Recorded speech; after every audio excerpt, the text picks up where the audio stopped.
Today I'm going to be looking at a student's response for the comprehension section of the first paper, section 1, common module. So I'm going to be breaking down their answers here. I've got two answers. I've got two questions, two different texts, two answers. I'm going to be breaking it down and showing you how they could actually make a few simple tweaks to improve the quality of their response and ensure that they are getting full marks on these answers. So turning to our first question here, we can see that the question is, how does the feature article convey challenges which arise in human experiences? Now, the first thing you want to do here is identify the key term of the question. Sometimes there's one, sometimes there's two. There are probably not more than two key terms in a question. So what is the key term here? Well, I would say it is challenges. Okay, so I'm going to highlight challenges and note that I want to be using that word in basically every sentence of my response. The other thing to note here, of course, and I should have mentioned this first, is that you want to look at the amount of marks first. So this question is 3 marks. So that's the very first thing I would look at. So a 3-mark question, meaning I need 3 sentences. And the way I want to structure that is I want to have one topic sentence and then 2 pieces of analysis. So I want to have 2 different techniques, 2 different quotes, and I want to make sure I'm saying something different in each of those points that relate to my topic sentence. Okay, so that's the structure of a 3-marker. A 4-marker would be 1 topic sentence followed by 3 pieces of analysis. If you do the sentences correctly, that's all you need to do. If you don't do them correctly, then you won't get the marks, but it's not because you didn't do enough sentences, it's because you weren't doing the right thing in those sentences. Now people say, oh, well, human experiences is a key word. Well, the whole module is called human experiences, so that's not really the key word. I look for the thing that goes beyond the rubric there. I mean, maybe it's a more specific rubric term like emotions or qualities, that could be the key word, but human experiences, that's just the whole module. That's basically implied in every question, whether you see it or not. So challenges is the word. Let's have a look. It's a feature article, so they tend to be a little bit more difficult for students, but I'm just going to show you a short portion of them. I won't go through it all with you, but I want to mainly focus on the student's answer, and then we'll look at tweaks that we could make or certain replacements that we could make or substitutions so as to improve that response. So let's have a look here. This is called Australian Bushfires, the story so far in each state. About 5 million hectares of Australia is burned and 9 people have died since September in an unprecedented start to the summer fire season. Guardian Australia spoke to fire authorities in every state about what they expect to happen next. It then goes on to give a report of New South Wales and then another state, but I'm just showing the first part here. Now you can read through this yourselves. I'm not going to read it, so pause the video now if you want to read it, and then let's move to the analysis. So the student's answer to this question about the challenges is this. The feature article displays the human challenges of overcoming loss caused by a natural disaster. Now, the first thing to note is I really like the way they've broken down challenges because you can see here when they've mentioned challenges, which was our key word, that's what the marker's going to be looking for. They've actually expanded on it straight away. They've said challenges of overcoming loss. Okay, so I really like that, overcoming loss. It's something specific. It is relevant to the article because you've got a broad spectrum of things that you could say here. There's not one right answer. But they have clearly said straight away the challenges of overcoming loss caused by a natural disaster. And I like that because that is specific to what the text is about. We could have brought in the words human experience, but it's not actually essential here. I think challenge is the most important thing. You probably don't need to say, you could say statewide challenges of overcoming loss. You probably don't even need the human there. I don't think you're going to get bonus points for that. Although I do like putting an adjective before the key term as well to show that expansion, okay? Remember, this is the topic sentence. We need to mention the key word of the question, but we also need to do more than that. We need to actually expand. So the of overcoming loss caused by a natural disaster is where the mark is achieved. So I believe that's where this student got the 1 mark. They only got a 1 out of 3 for this. Let's see the other sentences and see why they didn't get any marks. So the article uses a certain modality emphasized by the use of facts to create an authorial tone. Do you see the issue there? We've got basically 3 techniques that have all been bundled together, and it's making me really confused reading it. Uses a certain modality. First of all, if you mean high modality, say high. I would just go low modality, high modality instead of certain because modality is to do with certainty. Emphasized by the use of facts. I like that. There are lots of facts there. There are lots of statistics. So I'll come back to that. I think that's a valid thing. But then to create an authorial tone, I actually do quite like that. I just think it's all being bundled up a little bit too much. So what I'll do is I'll copy paste this sentence below and we can make some tweaks. Okay, so you can see here the quote comes too late, and in terms of what it's actually saying, the effect here is that represents the loss that has occurred during the natural disaster. It's effectively exactly the same as the topic sentence, see, of overcoming loss caused by a natural disaster. So it's hard to give you a mark when you haven't actually added a more specific point. And the way to be more specific is to draw upon the particular quote that you're analyzing. So that's why I actually like to structure this sentence a little bit differently. I like to put the technique there straight away, followed by the quote, and then the effect, because this was a little bit more convoluted in the way it was structured. So they did do the technique first, but then they left the quote till later, and it all got a little bit confusing, and there was no actual point that was being made beyond what you already said in the topic sentence. We want to do the technique, so we'll say, I'm getting rid of the high modality. We don't need all of that technical analysis. The use of factual information, okay, to inform the reader that, quote, 6 people have died. I think that may have been misquoted. I'm just going to go up and see here. It actually was 6 people have died full stop, which is really important because this student has actually missed that. You've incorrectly quoted this and you've missed out on a nicer technique there, which is short syntax, because it was 6 people have died full stop. So I actually think that could be its own technique and have its own analysis, because when you have short syntax, it's more abrupt and confronting. Okay, so be wary of that. The use of factual information to inform the reader that 6 people have died. I actually am going to do coupled with short syntax because I'm coupling it, right? You don't have to use 2 techniques here, but I'm going to do it here because it stands out to me. And remember, the student misquoted here, so that's never a good thing as well. Be careful with how you quote. We include the full stop because we want to show the marker that it actually was a short sentence, hence short syntax. Now we want to say something a little bit more specific. We don't want to just repeat our topic sentence. Well, 6 people have died. We can say that it confronts us with the challenge of death, right? The challenge of death, because it says 6 people have died. So you see here, I'm saying the particular challenge. I didn't say death in the topic sentence. We just said the general challenge of overcoming loss. But here we're saying it confronts us with the challenge of death amidst a human experience with, now we could say natural disaster again, but we'll say the more specific thing here, which is that it is a bushfire, okay? An unprecedented bushfire, we'll say. And how do I make this even better? How can I guarantee the mark here? When I say human experience, I always want to try and put an adjective before it. So unexpected human experience, amidst an unexpected human experience with bushfires. Okay, so we've got the challenge of death. Notice how when I say challenge here, which is the key word of the question, I want to mention that in every sentence, we've got the expansion of death. That relates to the quote because it said 6 people have died. I've also said confronts because it's short syntax, so that clearly relates to the nature of the quote.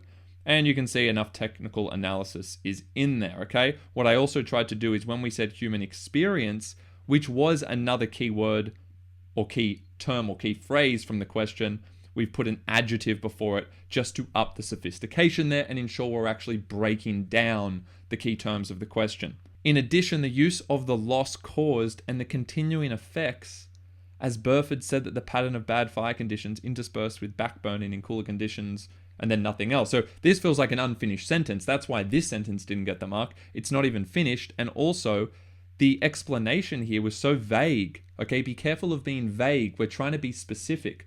It says the use of the loss caused and the continuing effects. I get that the quote might be saying some of the continuing effects, but it feels unfinished because you haven't actually said the meaning behind this. What is the meaning about the challenge of a human experience here? So this one was incomplete. Let's see if we can improve this. We can say moreover, always have your go-to word for the second point, moreover, furthermore, additionally, and then go straight into the technical analysis. So I'm going to try and grab a different quote that I think will do the job here because I don't like that particular quote. It didn't have too much in it.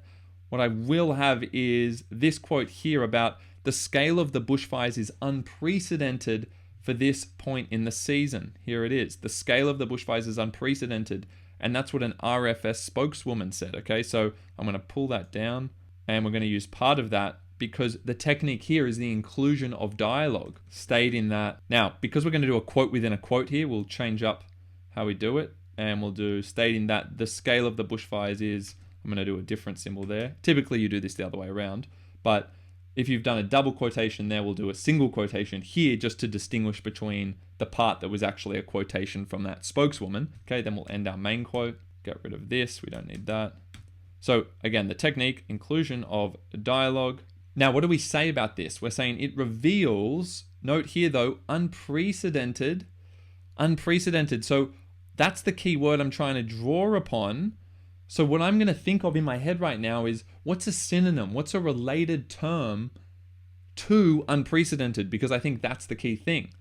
And I want to relate that then to the key term of the question, which is challenge, right? A challenge that arises from human experiences. So because it says unprecedented, I'm going to think, okay, unprecedented, unforeseeable. That word came to mind. Or unexpected or unknown. Just try not to repeat a point or a word or a phrase that you've already said. It reveals the challenge of unforeseeable human experience. This is a way you can quickly think of a specific effect that actually helps you answer the question rather than just repeating the words of the quote or just repeating the words of the question, which won't be awarded marks. With nature, I'm just adding the with nature to further that expansion on the key terms of the question. And now I want to explain why it does that. It reveals the challenge of unforeseeable human experiences with nature as not even persons of authority, as not even individual, as not even people with authority could predict this particular event. What I'm doing there is, in the second clause, I'm actually saying how this effect was achieved. Like I've said, it reveals the challenge of unforeseeable human experiences, but I haven't explained how that particular technique is achieving that. And the way that it's doing it, by including that dialogue of an RFS spokeswoman, right, Rural Fire Services spokeswoman, is because she's in a position of authority. So if we hear her say it, it gives more legitimacy to this and makes us really believe it. So it's as not even people with authority could predict this particular event. Okay, so there we have it. There's the second sentence. That is going to be how you'll get 3 out of 3. It's just one way of many, but note the key things that I emphasize there. Expand on the key terms of the question whenever you use them. Always use the key terms of the question. Remember, there's probably 1, maybe 2, and make sure you draw upon the nature of the quote itself. Look at the key words from the quote to help you come up with the effect that you want to include. All right, that's how you get a 3 out of 3 in that. Let's take a look at the next one. So here is a visual text. We've got a picture of some kind of creature in a bottle, stranded on a beach. We can see some gloomy skies there, but also some light skies in the distance. So the question is, how does the visual convey emotions which arise from the human experience? The first thing I want to look at again is the marks. It's 3 marks once again here. So 3 marks means a topic sentence and 2 pieces of analysis that are distinguishable from one another. So we don't want to repeat the same technique. We also don't want to repeat the same explanation. Next thing to look at is, what is the key word in this question? What's the word we want to keep using throughout our answer so the marker knows we're engaging and answering the question? So how does the visual convey emotions which arise from the human experience? Okay, emotions is the key term in this question, okay? So we want to actually specify the emotions, especially in the topic sentence, and then we want to follow that up in the next 2. We also want to say what the human experience is, okay? So whenever you see human experience in the question, it's a key term in the sense that you want to say what type of human experience is being explored. Okay, so 3 marks. Let's have a look at the student response. The visual effectively conveys the human emotions of loneliness from the experience of isolation. I actually quite like that as a topic sentence. Why? Because it says what the emotion is. Where you get the marks is by saying the of loneliness, okay? Not just the emotions, because the question already had emotions. You don't want to just repeat the question like that. I'll just make the expansion a different color here. We'll make that green. So the of loneliness gets you the marks, plus from the experience of isolation. So you can see the pattern here. You just keep chucking in ofs, and you can also put in adjectives before the word, and that will help you expand on the key terms of the question. Hopefully I'm getting that right. Cool. There it is. So see the engagement with the question, emotion, experience, but we've also said of loneliness, of isolation. You need to give that level of specificity to get the mark for that first sentence. Okay, 2 pieces of analysis now. This student got 2 out of 3, by the way. This is achieved through the use of salience. Okay, there's my technique. I like that technique for a visual. Of the large bottle. Good, the large bottle is salient. To emphasize the loneliness of the person removed from the world both physically and mentally. Excellent. I think that's a really great piece of analysis. I'm not going to tweak these to make them absolutely perfect because that's not the nature of comprehension. Comprehension is about, do you generally cover all of the bases? It doesn't need to be the most polished sentence to get the mark, okay? It's just, did you do enough to get the mark per sentence? If you did, you'll get full marks. So that's great. I really like that. It has the technique, salience. It says what is salient? The large bottle. That's just basically like your quote. You know, it's the equivalent of a quote to a written text. And then it has the effect to emphasize the loneliness of the person removed from the world both physically and mentally. I like it because they're in a bottle. They are removed physically and mentally. And they're also wearing that helmet, which shows that. We could have added that, but we didn't in this case, but that is perfectly fine. I think where things go astray here and where we've lost the 3rd mark is in this last sentence. The symbolism of the somber colors, again, we're kind of grouping too many things together at once there. I wouldn't say the symbolism of the colors. I would probably just lead with the colors and maybe you can say symbolize later. Used to create an ominous setting. I like that. Further portrays. Now, here's the warning, guys. So, further portrays. It sounds like you're about to repeat yourself.